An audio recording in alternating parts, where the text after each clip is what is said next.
njëkk a préciser mooy man juddoowuma fu ñuy ragale ànd ak ma it ci parti boo xamante ni wax dëgg yàlla ña fa nekk ay ragal lañ puisque situation bi mu xamee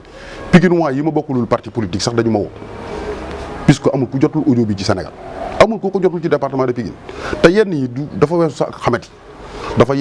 weesu di ak ñàkk kersa parce que ak ñàkk worma réew mi ñu nekk nii ñi fi dee bër ci Dembo Ndiaye ci M23 bi ñuy xeex dañ doon xeex pour que nit ñi mën a am kaddu mën ko wax ci réew mi mën a am seen xalaat mën ko wax ci réew mi mais wax ko ci njekk wax ko ci teraanga wax ko ci bañ a tuumal kenn.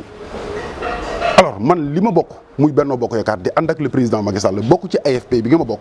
sama xalaat laa joxe ci li nga xamante ni moom la ñu bokk loolu ñu bokk nag su ma ci joxee sama xalaat nit jóg ca maanaam nii affaire bi doxul li ma wax dafa leer dama ni doxul te mieux j'ai dit que le président Macky Sall tey bu ñu dandaloon élection présidentielle ñu war ko def fii ci département de Pikine xaw ma fan lay gañ mais département de Pikine bi du ko gañ parce que li ma fi gis moom bu dañul musiba am na doxul les Pikinois sont frustrés les militants sont frustrés loolu lu nekk la bërki dem moo Ndiaye yéen a ko seere ay militants wu APR ci seen bopp ñun ñoo dem déposer marche ni dañuy dem marche yi loolu du sumay sosuma ko dama ko constaté maintenant léegi nag loolu kenn ñemewu ko wax ci réew mi maanaam ku ko wax rek sa maam say seen benn camarade bu tudd Youssoufa Niang bu dëkk département de Dakar qui est responsable moo jël kaddu ni ñun alliés yi ànd ak ànd ak Macky Sall maanaam jàppale wuñu ko tu ko wax ci tubaab ni muyewuñu la mayow ma ne ko nag ñun koo joxul slip mënoo koo laaj muy tuyal mayom parce que loolu jiitu ci nit da ngay sol muur say awra ba pare door sol yére ma ne ko loolu mënut a nekk puisque département de Pikine bi président Macky Sall di ñëw yéen waa APR ku ci nekk jot nga 1 million par commune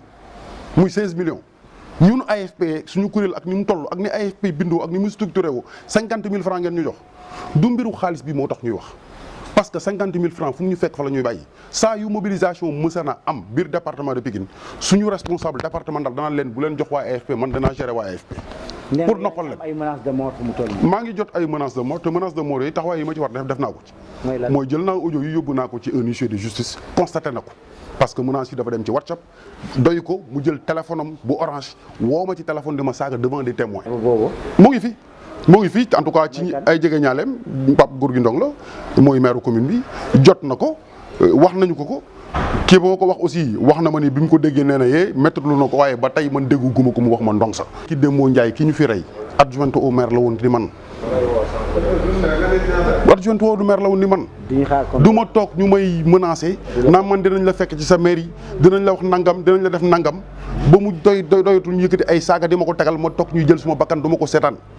dama koy wax léegi Sénégal dégg ko bitim réew dégg ko su président Macky Sall yarul njabootam gi mu àndal ci APR ñun duñu bàyyi ñu jël suñu bakkan